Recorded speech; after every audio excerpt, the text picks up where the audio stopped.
Good evening and welcome back to the shop here in beautiful, scenic Canterbury, New Hampshire. And I want to welcome you to our evening where we're going to explore the techniques for making a Queen Anne, sometimes referred to as a snakefoot leg.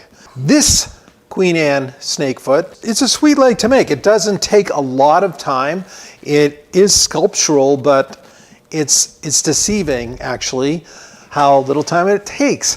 But you saw the shape and the profile, and then you have to do a little bit of kind of carving to make this in cut and give the appearance of a separate pad that the foot is resting on the table. And that's kind of a nice little technique there. Now this particular leg went to a full-size dining table, and you had a center column into which this dovetail was fitted up into sliding dovetail ways. And if you've been around here a little while, you've seen me show my very special jig for making columns. But I know in the course on the tilt-top table and also the contemporary round. Yep. The shaker candle stand, I also show how to dovetail and slide it into the column. But tonight, I'm going to show you a little different kind of leg that I know I've not shown this, but take a look here. We're not going to make this style leg. This is a beautiful Duncan Fife pedestal table in his style. But notice the legs, these sweeping saber legs, they come up, and rather than joining into a center column with a dovetail like this,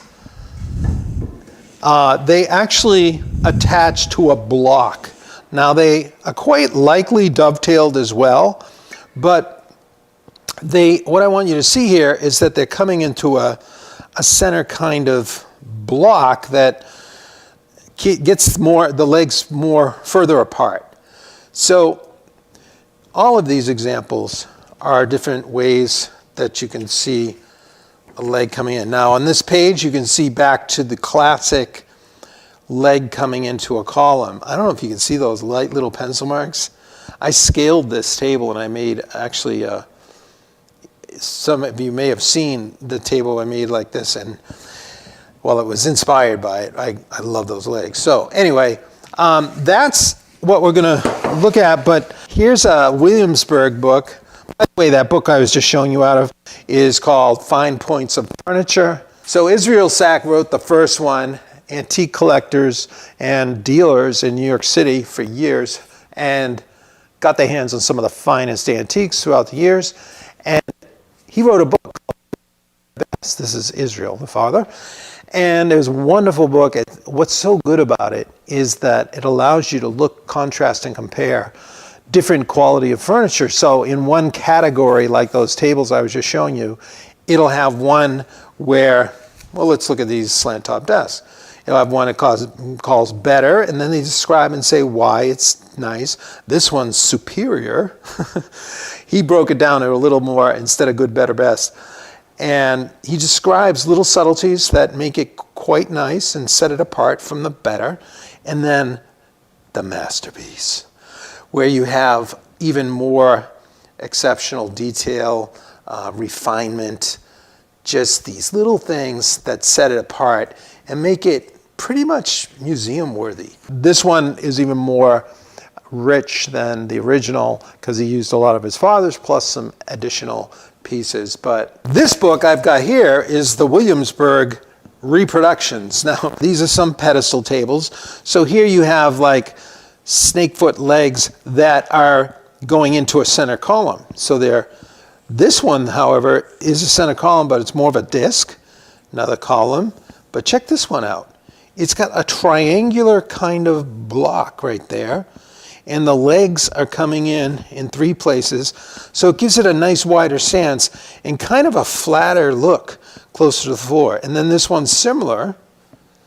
You got your feet coming up and then a triangular block there. Quite some time ago, I did a sketch on this. It's probably 25 years old. And I had parts and stuff, but I'll explain to you what. This is a a version of those stands. Now, I meant to mention, but those stands, some of them were called plant stands. So this was a design that I made a little shorter than the one in the Williamsburg catalog. But you can imagine a plant like with a lot of leaves like spilling over here.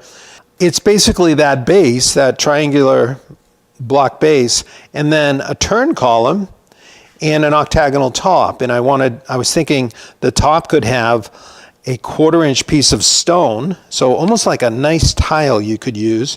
And I was thinking I'd get somebody to cut it for me. And once I had the octagon, then I would flush route the substrate to it, and then I would trim it with like a bead, a mahogany bead.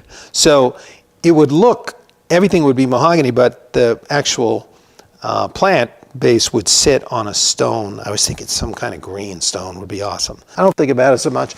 I'll just put some tung oil varnish, some water locks. But check this out. This is the prototype base that I made for that table. But check it out. It's got this triangular section here. I don't know why I put those holes there. This was the first one. I kind of jacked it together. Look at it. It's not even tight there. But this is literally over 25 years old. But I've got the hole here, the 1-inch for the column. And I love this. But these legs are so kind of sweet, the way they come off and they hit the floor. They almost look animal-like, you know. But they've got that classic OG curve, the Hogarth's line of beauty. If we go back to another video we did where we talked about the line of beauty. But here we got the snake foot and the pad down here that you have to carve away. This is all from one piece.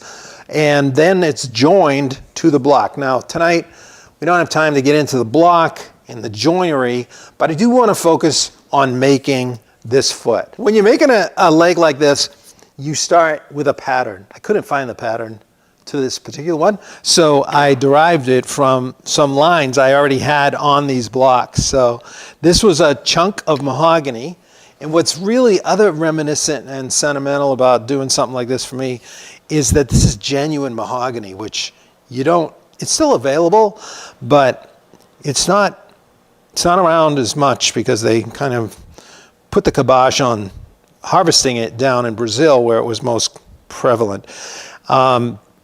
It actually is a fairly fast-growing wood, but it is so nice to work. The texture is so great. And when that smell hit me again, I was like, oh man, this brings me back.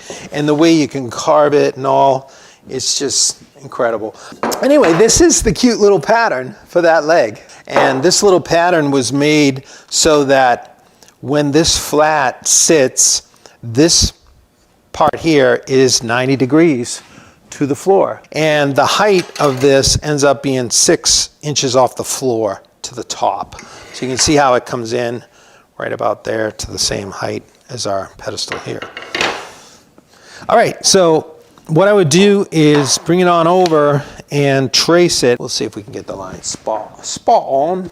I'm in project mode these days, just really having a good time with some nice new projects, and this would be a fun little side project, I think. Okay, so there you go. There, you can really see it now, right? Mm-hmm. Okay, so let's head over to the bandsaw, and here I'm going to leave it long because we're going to trim that at the table saw, and I'll show you why in a minute.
All right. You can see from the orientation of this pattern, notice how the grain is running right along this way. Because whenever you have a curvy linear piece like this or a Queen Anne leg, you want to orient the grain so it's running along the curved line as much as possible. Because the strength of the grain is in those lines, those fibers. If you had it like, let's say you went across a board like this, or the grain was coming across like this, and you had a wide board and you just kind of fit them in across like that, well, you'd have a very weak ankle, and with pressure it would split and break there because the grain would be short and fragile. So you want that nice fibers going right down the thing. Now I've got my piece sawn out. I'm still rough. I haven't cut this square, but I want to get that nice and true and square. And I want it to be, just like my template, square to the foot. And the reason for that is that when I get the joinery going into my block, I want everything to be oriented right and the pad to sit flat when it comes in. So with this triangle, all of these faces, you want them true as well. So I've got another block here of the triangle, but this one's still rough sawn. You can see the actual line here. This would be trimmed. But when you trim that, these are all going to be dead 90. And what I'd do here is probably put a couple floating splines. You could use a domino or something, or you could use a small slot cutter. And I like going double high in a chunk like this with like 1/4 inch splines. And man, when you lock that in, it's really nice and strong. Now it is kind of weird that this block, you can't get perfect grain orientation all around. So you kind of skew it, because this is kind of cross grain right here, but it's so thick that you have a lot of strength. And when you glue that foot in, you've got quite a nice chunk there. And that's one of the reasons for it being thicker. All right, let's stick with the plan here. And we're going to cross cut this now at the table saw. But before we go over there, we want to just true up our foot a little more. We've got it kind of rough on the bandsaw. So I'm just going to go to this little sander here. I'm not going to turn it on. I'm going to use it the primitive way. And I do have a new one of these, a Raycon that I haven't set up yet. I should have, I don't know. I should have by now. But with just a few scrubs like this, you can, in a controlled manner, maintain the same line that you cut. If I turn this on, it would be going by and it's too abrasive, and I would have a hard time not like changing the angle of the foot. So I know it seems like it's like taking a chainsaw to a tree and like moving the chainsaw. There we go. See that? It's nice and smooth. Now let's check it out back at the bench. I could check it for square. Perfect.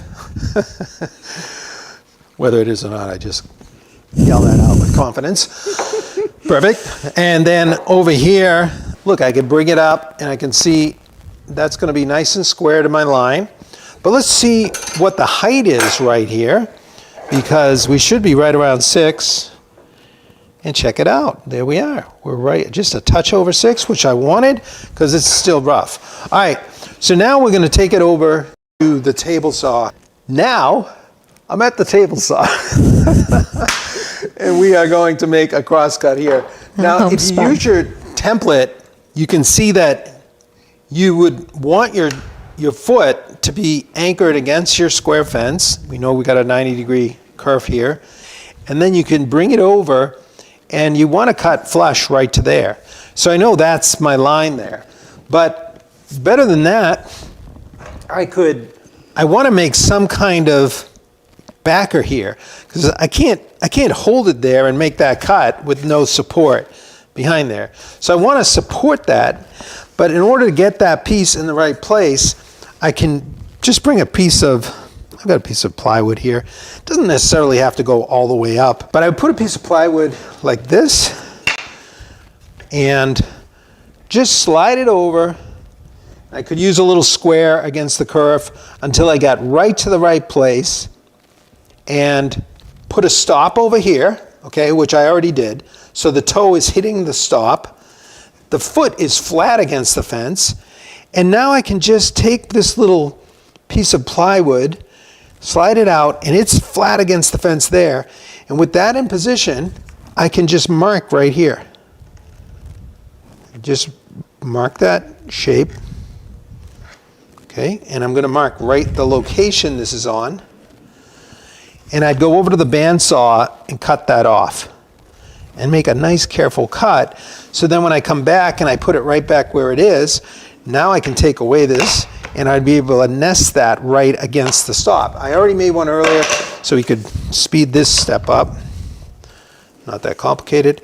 And I've got some pin nails just started. I cut them off, so here we go. That's all we need. We're good to go. Now you can see it goes against the stop, and there it is against that nice carve. And so that'll back it up and hold me right at 90 degrees for this cut. Now hopefully I did a good job bandsawing that, because if I did a chunky job, that would throw it out of square. But when I bring it down, I can see my foot is right on, and I look good. Everything looks good, set up. All right, so here we go. We're gonna make this crosscut. Of course, every step I'm doing here, you'd be doing for multiple legs. This is a kind of small project. It'd probably be good to make 2 or 3 at a time. Not too many because you get bored shaping the legs, but 2's good because you get these set up, so why not? All right, here we go.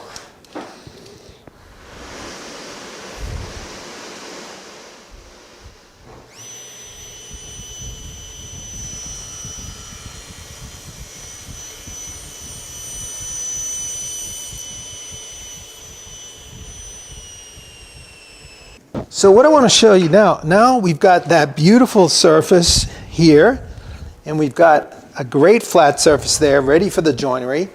Now we just have to cut away everything that doesn't look like a snake foot. Okay, so to do that, the first thing we want to do is refine this bandsaw mark here. Now that's a wide piece of material.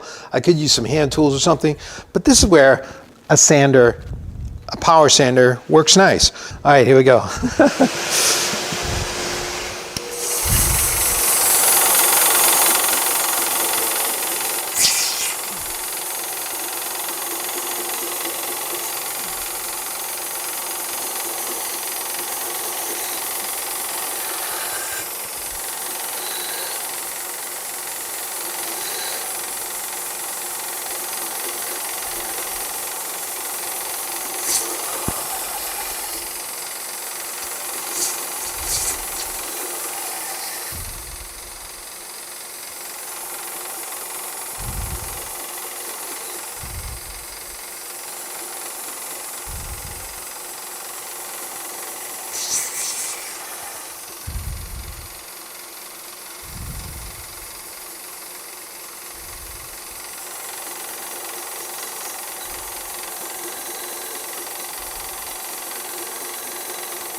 So that's pretty good. I could clean it up a little more, but I'm going to do a lot of shaping of this, so it really isn't that critical. I'll hit it a little later.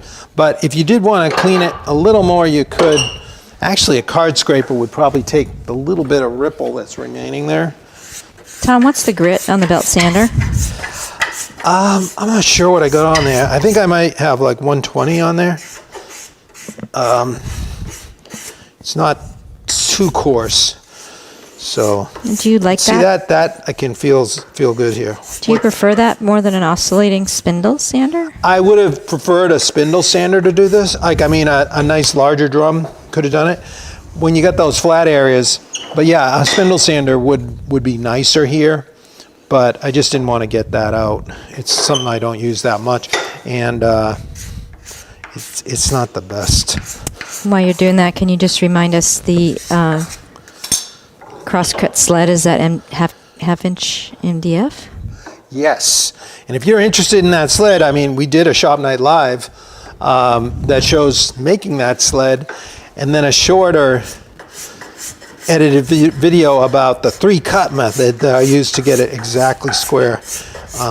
You could find that pretty quick with a search, but making a cross-cut sled under Epic Woodworking, you'll see that there. And I do talk about dimensions and all that, if that piques your interest. All right, so just that there, I've got it nicely cleaned up. So those surfaces are ready now for shaping. Now I want to make a center line first. So I'm going to eyeball this. It's not super critical, but we can see that's about the middle, right? Anybody object to that? All right, we're going to go down that, and then we'll come down to the foot. And we're just going to roll right on. So we want to get that before we start cutting curves into it. So now we want to cut that snake foot look. So we've already got this profile established. Now we want to get this perspective, and we have to cut this kind of shape into it. So we want to cut narrow into the ankle and then back out. So to do that, I'm going to use the pattern that was with it. Of course, the nice wooden pattern wasn't in the blocks I had these, but this piece of blocks for some steel wool that I used to get down in North Carolina. But this, I just started off, I taped a piece of cardboard thin to the workpiece itself, and I taped it on there, and then I drew on it like as if I was drawing on the top of the leg. This is the shape of the snake foot from the top view. So if you measure across the foot itself, it's like 1 3/8 inches. Then the ankle goes down to 1 inch, and then it just flares up to the full width, which is back to our about 1 15/16. So there you have that. So to hold this before I draw the lines, I'm going to get a piece of tape, and again, I'm just going to eyeball this in the center. You can see it's not the most perfectly elegant thing. I would probably remake this, and if I do a course on this, I'll have a nice drawing of it, like laying flat. It'll be on the drawing like that, so you won't have to fuss with this. But once you get it in the approximate middle, I don't care that these look a little different. You know, it's kind of fun that they all have their own little personality, like the foot may not be exactly the same as the other one, but you'd have to look pretty hard to discover that. All right, and then we're going to come up and pretty close to centering in this area, okay? And then up here, it's the same width, so we'll just hold it approximately there. You can see this doesn't have to be like rocket science and with incredible precision, but I'll just get this profile. This cardboard definitely isn't perfectly symmetrical. Now, you could flip the cardboard and get a more symmetry, but where would the fun be in that? We're going to just keep going and draw this side. All right, so check that out. Now we're going to go to the bandsaw, and we're going to saw this out. So I'm going to start with it sitting on the foot like this, and I'm going to eye down and make kind of a rounded cut to get that.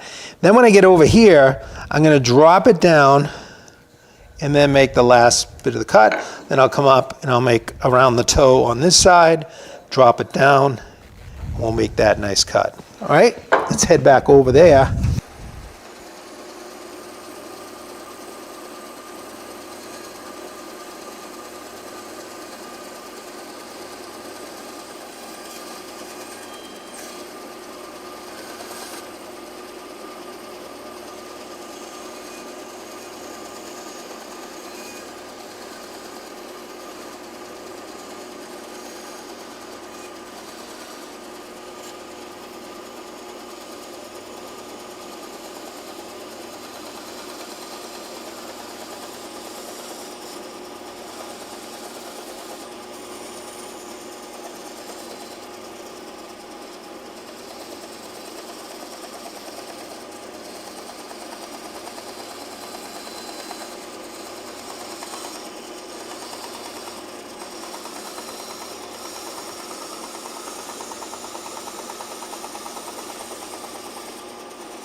I'm going to just head over to the sander and we're going to sand some of this profile.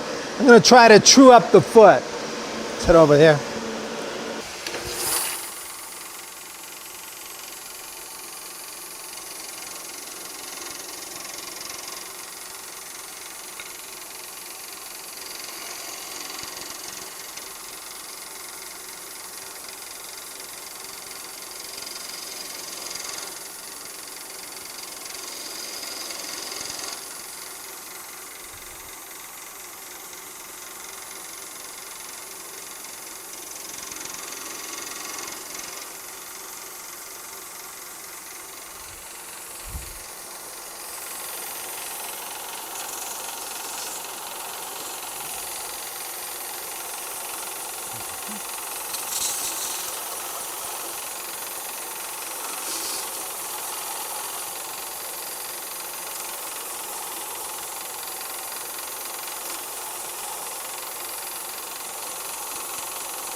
Now, check that out. We're starting to see the foot emerge from the block that we just had here. So we first made our profile cut, then our plan view, a top view cut, and now we have the foot coming together. So I just want to clean a little bit more of this up. I can put it in the vise here, and it's a little bumpy there, and that's where I could get the spoke shave in there. And that helps there. I could file a rasp. I'm trying to avoid that, right? But with a good card scraper and this beautiful mahogany, oh, it's bringing back memories. I love just sculpting it, and if you skew it, it actually will take some of the bumpiness out. I missed a little spot there, so I'm going to just take a file. You could, I mean, a lot of this you could file too if you don't have a sander like that, but it does save you if you're doing a bunch of them. Knock it out on the sander. All right, and I hit both sides. Pretty close. Just fair that in a little more.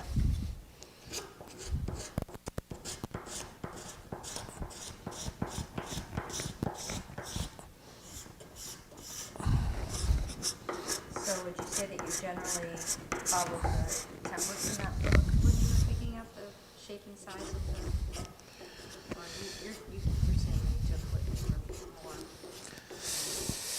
Yeah, you know, it's been so long, I can't remember. I'm almost positive I got it from something he had, something he made. That's how I got all my a lot of the templates and things that I share with you are just come down through the generations.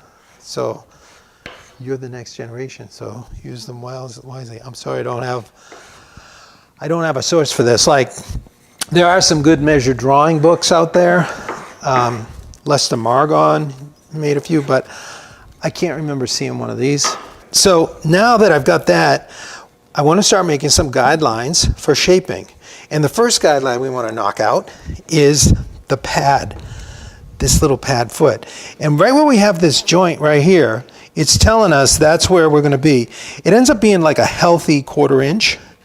You don't want this too thin. So I'm just using my finger as a stop. I'm just going to kind of go right around there. If you don't feel comfortable with that, you could use a square But there we go. There's my pad. Now I just got to make it come out. So to do that, we're going to saw cut along that line. So let's put it in the vise. And I'm just going to use the Japanese saw because the actual teeth are right about a 16th. And I'll just go till those are buried.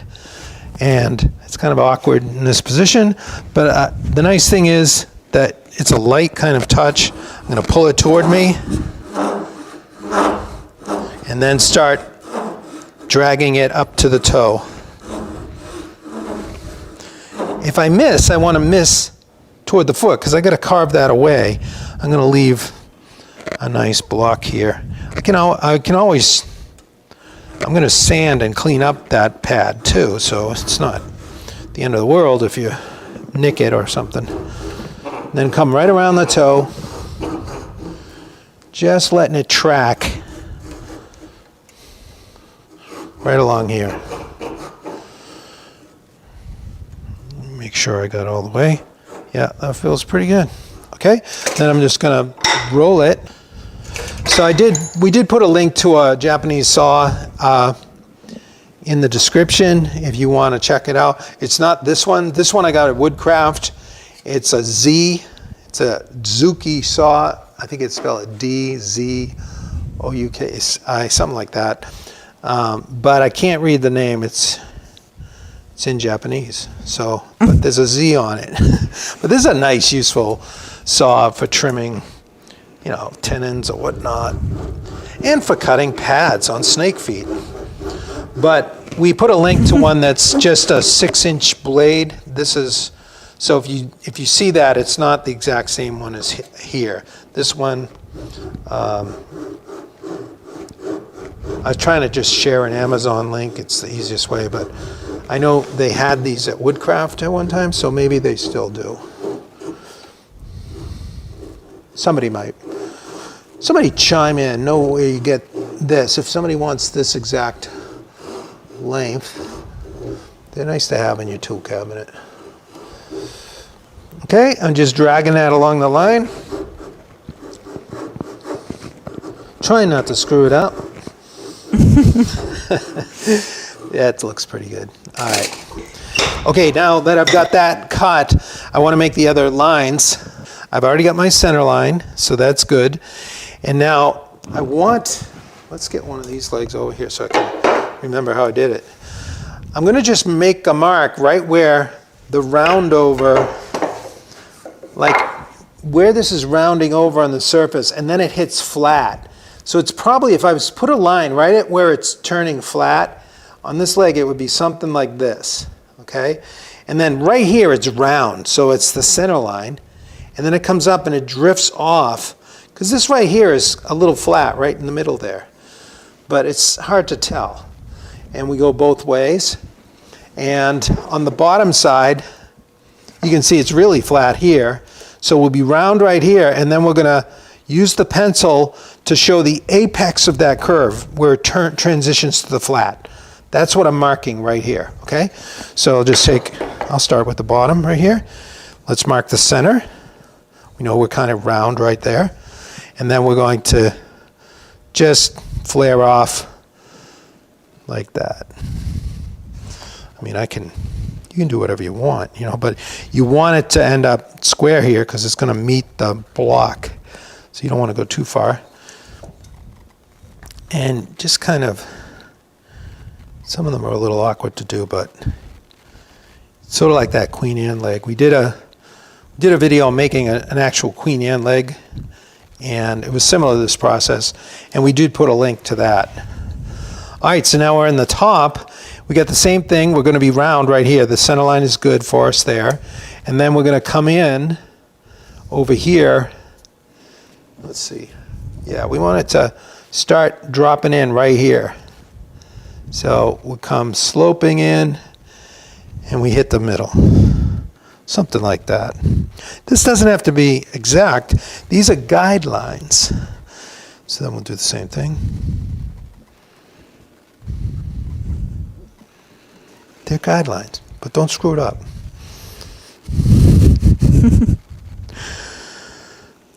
All right, so right back in there. Then on the sides, similar thing, but we're going to mark the center here. Actually, it can be a little lower center because when you get down here to the pad, it's more roundy on the top, and then it just, let me show you. It's kind of rounded on the top, and the apex of the curve is like right here, and then it just dives into the foot, okay? So here's your ankle, and then I'll just come on in right about there. So once I'm at this ankle, now I want to, here's where I am on the top. I'm going to just let this line drift up here. Okay, and then the same thing here on the side. It's going to melt right in there, so it's got to come out just like that. Might put a little bird on there. All right, so then we're going to swing this back down, meet this point up here, drop it right in. Come on back here, same thing, this point, center, drop it right in. Just happening to hear Bob Ross. Yeah, that's why I was Trying going to to put a come little out. birdie in there. I'm drawing. All right, so that's the apex of the curve. So right there we have the center points. Now, just like the Queen Anne leg, if you were there for that, we're going to just eyeball splitting the difference with a quick line here. This is going to help us remove material without thinking about it too much. And I'll do that on both sides. Because what we're going to do, these lines are going to create almost an octagon. It's not a perfect octagon, but it's enough so that if I just come down like that, half that point, same thing over here. Just scribble, don't worry about it, just get about halfway, splitting the difference of those first lines.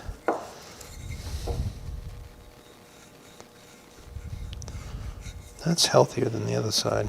Yeah, I'm going to make this a little smaller. Danny's curious, in relation to grain direction on the leg, would it be worth steam bending the initial stock to the general curve of the eventual leg? Not really worth it. Is that Danny? Mm-hmm. Not really worth seam bending these, Danny, because they're quite strong, trust me. And it would take you so much longer than just sawing them out. I've not seen that done on something like this, but I'm sure you could do it too. But I don't think it's always like a weighing if it's worth it. You know, worth the setup, the steam, the whole thing. That's not really. This is so quick to saw out. Not as much gain for that. All right, so there you go.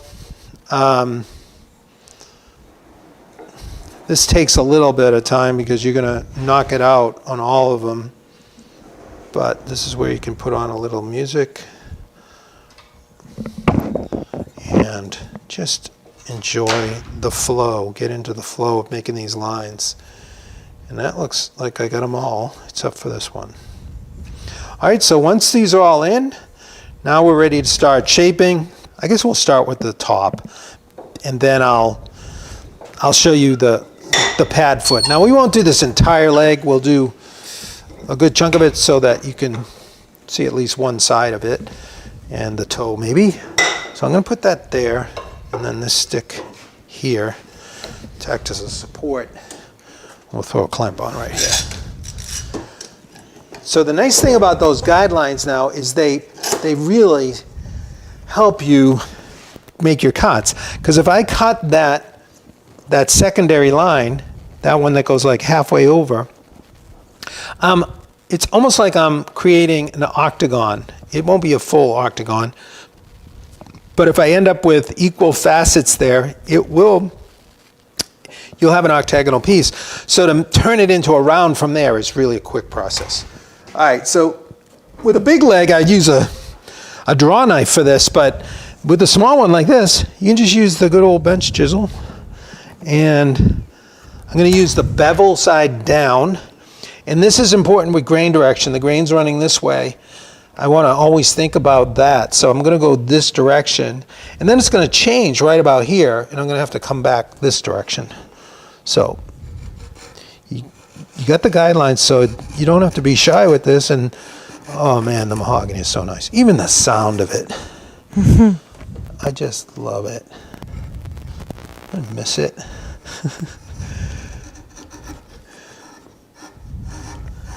When you're doing this, just think that you're hearing the sounds of an 18th century shop. Same sound. Okay? And then watch out for the camera person while you're doing it too. Hitting you with a light. Just like in the 18th century. Yeah, just in the 18th century, yeah. Wouldn't that have been cool? Martha! Too bad we don't have film of that, huh? That'd be pretty awesome. It would have been. I would have loved to have seen how those guys must have been incredibly fast. I mean, when you're dealing always with hand tools, you don't have to think about all the machines. Sometimes the machines can slow you down, where you could do something faster by hand. Now here I just flipped over, bevel up, so the bevel wasn't helping me as much. But where you need to kind of roll an undercut curve, concave, you can just scoop it in. Similar move to the draw knife. All right, now the toe is going to change the grain direction too. So I can only do this so far before it's going to want to split out. It's actually right about there. So I can come back this way. Yeah, it's right there.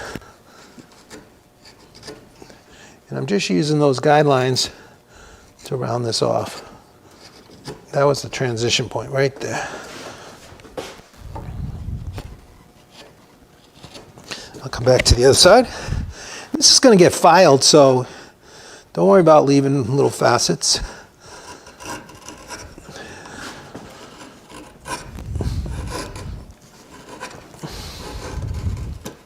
Right there, wants to curl. See, you can't use, if you've never used mahogany, this is why it was so good. It was such a nice texture, and it had incredible color. It's just hard enough too, you know. It's not a soft wood, but it's not terribly hard. It's very agreeable for the most part. It was just the perfect wood to do all those. A couple questions as to why carvings. you're not using a spoke shave. Couldn't really get it in there. Like this is faster too. It's like a spoke shave.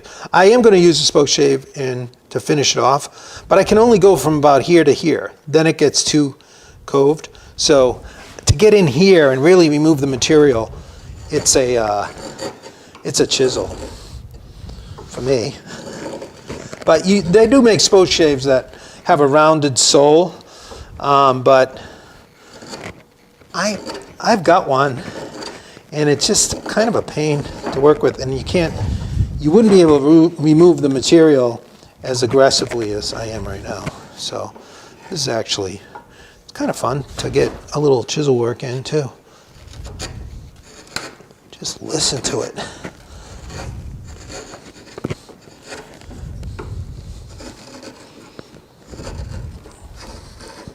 Man, every time I make one of these pieces, I'm like, I gotta make an 18th century piece again. It's a lot of fun there. And I know some of you have mentioned that to me. You'd love to see some pieces, and trust me, we'll get there. We just had to we're trying to lay down a base of good fundamental courses, and we'll just keep going until we run out of ideas, which is never. Or we can't do it anymore. Yeah, talk about how you'd finish mahogany. Oh, mahogany is very nice with shellac. You knew I was going to say that, right? I'm going to say shellac, and Sorry, it's hard to get a good oh view my of gosh, this. orange shellac, And then you can use grain filler. You don't really have to stain it, but a lot of times with pug, we would use potassium dichromate, which is a chemical reaction stain, and it's that stuff can be carcinogenic. It either can be or it is, right? But you got to really handle it carefully. So it's not for everybody, but I'll probably show you that at some point. I think I did in one of the finishing videos. All right, so check that out. We've got that roughed out. So we've just we're starting to see it take shape. I'll do a little on this side, and then I'll just round this half so you can see. Let's just do this side, and we'll kind of round the foot just so you can get, it's basically the same over there. So let's put it here, and I think I'll just throw a clamp on it so you can see it right here. All right, so here, I could use a spoke shave right here just to show you, but I'm gonna go back to the chisel, just be multifaceted. Gotta watch the grain changing on me.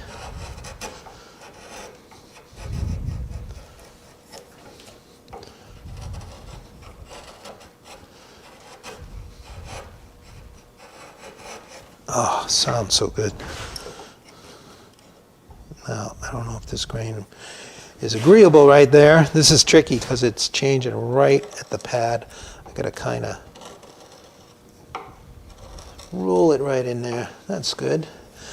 And now we're gonna come across here. If we just get this going here, this is where the grain's changing. And I'm gonna hold the chisel at an angle and just push it lightly. I'm not gonna try to take too much or I'll lose it. And gotta avoid the camera light in your face. That's my way of telling the camera lady that the bike is still on top of the car. All right, so I'm gonna just kind of roll right down in here. Where were you when I needed you? I think I did something like that once too, didn't I? I don't think you have. Oh, one time I had a long beam sticking out of the back of my van, and I misjudged just how long it was, and I backed up into the garage doors. You know what happened. Your chisel must be very sharp, Andrew says. It's pretty sharp, yeah, but it's this wood too is kind of agreeable. So Sorry, Mike said that. Mike. So see, I'm going to come back here now. If you didn't cut quite deep enough and those fibers aren't releasing, just come in with a knife, like a utility knife or something, and just drag it and make that a little more crisp at the bottom. And this is fun because you see the pad emerge and you feel like, wow, I'm really good at this. Yeah, and this chisel, is this the Veritas? Yeah, it's the... So we have that in the description below.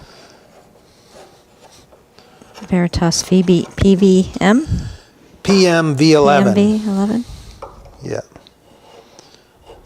All right, so just like that. And then, let's see here. This is a little tricky here, getting this grain.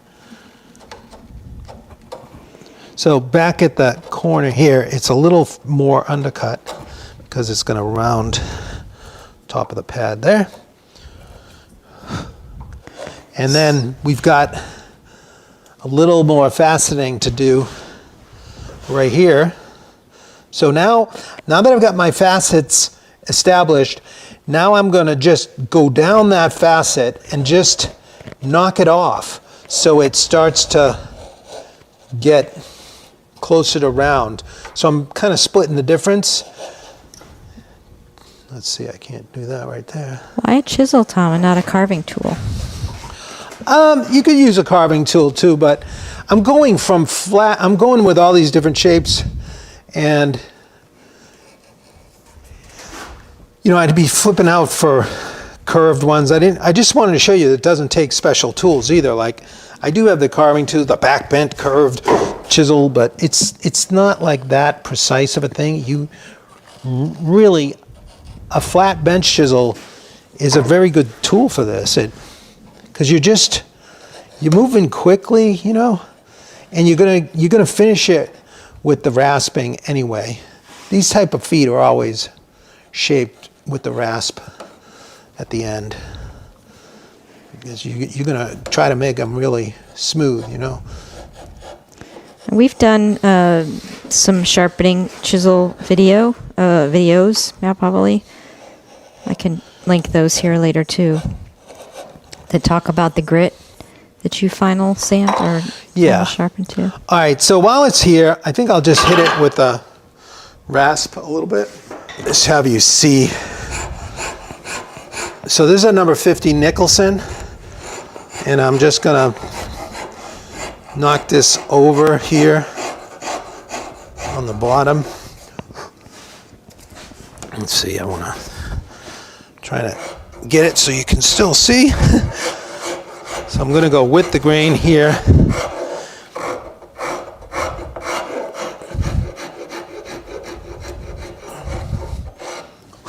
And then here, I could hit it a little bit here, but mainly I would go to this little guy after I hit it with the Nicholson.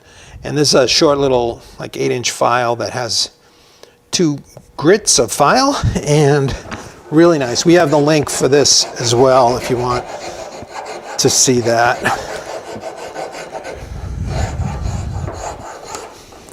What do you prefer about this approach rather than a spindle sander? A spindle sander? Would that work? Not really. You're sculpting this thing. A spindle sander would get you at a certain point, but it wouldn't give you the really nice refinement. It would. You can certainly try it. Maybe somebody's really good with a spindle sander. But I mean, with sanding this, you're gonna have to shape it. You could do your final sanding with a spindle sander. Now I do have this like soft drum that I put on my lathe, and it's actually like a little inner tube, and I have used that. Once I've shaped these, you can use it to sand the round over a curved foot like that. But let me just show you the finishing touch on this. So I'm going to just come this way, just knock that facet off a little more. This would be a good spot. This is actually a good spot for the spoke shape because it's an outside curve. Let me show you how I do this in the different vise. Using the hand screw, just clamp that right into your vise, and you've got an accessory vise. So we just put the foot right in here, and I can lean against it and spoke shave those areas. Come over this side.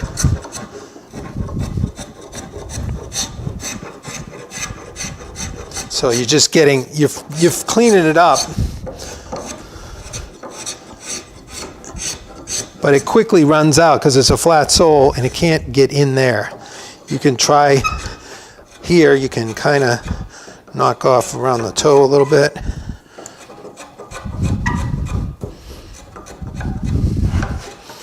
Round that up. The more you can do before you hit the rasp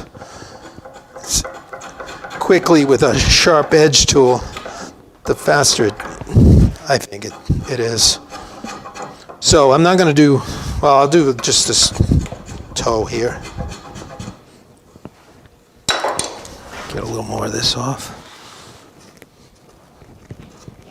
I'm not really holding this very well. I should have done that in the other position, but I'll just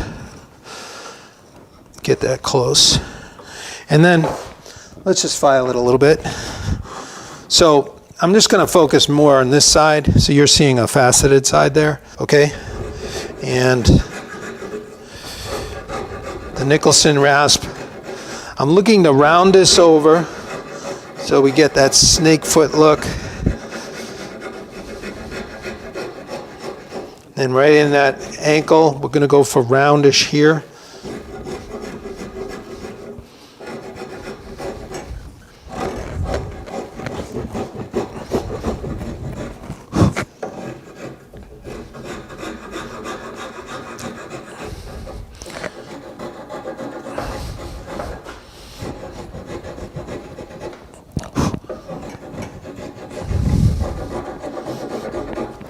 Okay, that's good. And then I would hit it, my other file. I'm not really making it perfect, but just so you can see, I would do the mirror over on this side. I mean, I'm going right to my guidelines, and you end up with a round ankle and a rounded top of the foot and a nice elevated pad here.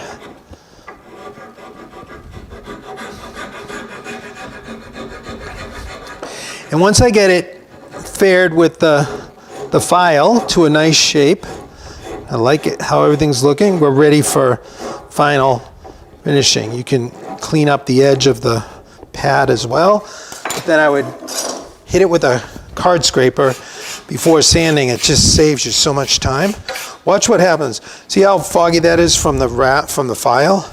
The card scraper is going to remove material and you just see the grain pop out.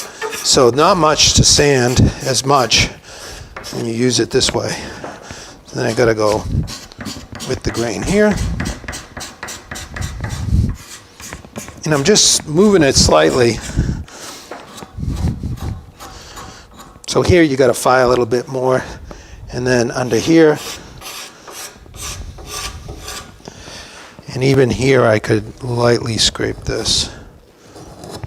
Okay, once I got that all shaped up, you can use that drum sander thing I told you about, or just a little palm sander. I'll just do a tiny bit here.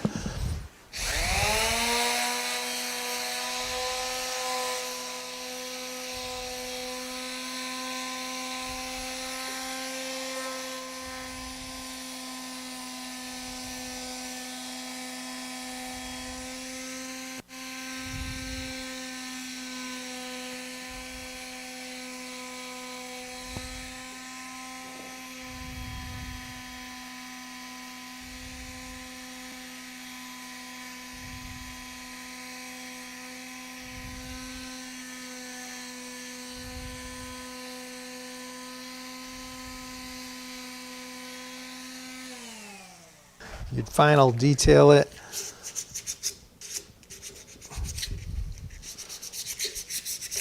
And then that would get knocked off a little bit. We'd sand it. So you're seeing it kind of coming to shape on this side, but this side still a little coarse. But once you get it all shaped up, you'll have a leg similar to this. And when you get that little leg, see this still has the files, this needs to be final sanded. But this is at the file point, so it's already been shaped, filed, and undercut. And this is literally 25 years old. Once you get all your three legs and your center column, you're ready to create your joinery. And that's for another time. And you end up with a nice little pedestal like this for your plant stand. Did you find some denatured alcohol to put on there? No, I'm sorry, I didn't. Okay. I do have paint thinner here. I'll just use a little of that. So this will stay wet longer, but... Andrew, maybe you can describe what you mean by a sliding table. I'm not really sure. See the color? Oh boy. This is age. This is already darkened, see? So that's what it ends up going to. Wow. This had no stain on it. So that's why you can see that, like... Incredible. You know, using shellac really goes well with the amber of that. Incredible. Wow. Yeah. There you go. So see how sculptural it's going to look at the end? You have these beautiful little snake feet come down, Queen Anne, and have a nice column there. It'd be really sweet. That's beautiful. Classic. Oh, he means a sliding table saw. What about it? What do you look for in a sliding table saw? I have never shopped for a sliding table saw, but I have a Felder. Hard enough to say it, let alone buy one. I have a Felder K700. I think that's what it. Why do I have to look at that? So Wally, he said he uses a twin tenon to attach it to the Yeah, tripod there. we'll do that another time. So I just you can use 2 small biscuits, which I have used in the past. I have this little biscuit cutter that cuts biscuits that are shorter than the others. So a 1/4 inch, and I would put one there and one there, and you'd have like doubling them up. You get terrific strength, glue strength in that way. And I put them horizontally like that, not vertically. So. Okay. Let's see if I'm missing any here. Can you talk? Question Willie's got. Did you talk about the piano hinges that you used in the hanging tool cabinet in the course, the tool cabinet course? Yes, I did. Okay. They're nothing special. They're fairly inexpensive at box stores or whatever. They're just usually 1.5 inches wide, and Okay. just cut them with a hacksaw. All righty. All right, everybody. I hope you enjoyed that. That was fun for me going down memory lane with Thanks for going 18th with us. century piece in mahogany and reflecting on those early days with Pug in the shop and all that he kind of blessed me with his patterns, his experience, and his patience. I've talked about the library above here in the shop, but there's a second kind of place above our garage where I have more stuff saved.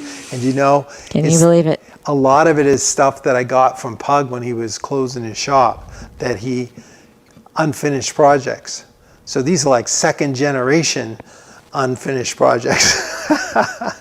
So what's beautiful about doing this is that if I live long enough, I'm going to finish a lot of those things. And I hope you come along with me for the ride, because we're going to have a lot of fun. And I'll share with you everything I know and I'm learning along with you. So thank you so much for hanging out with us here in the shop in Canterbury, New Hampshire. Remember, if you want to go a little further with us, head over to epicwoodworking.com. Get on the mailing list. That special announcement is coming within the week. So, and then you can, of course, like, share, and subscribe. But on behalf of the camera lady and I, we Yes. just want to thank you for being here and look forward to seeing you next time.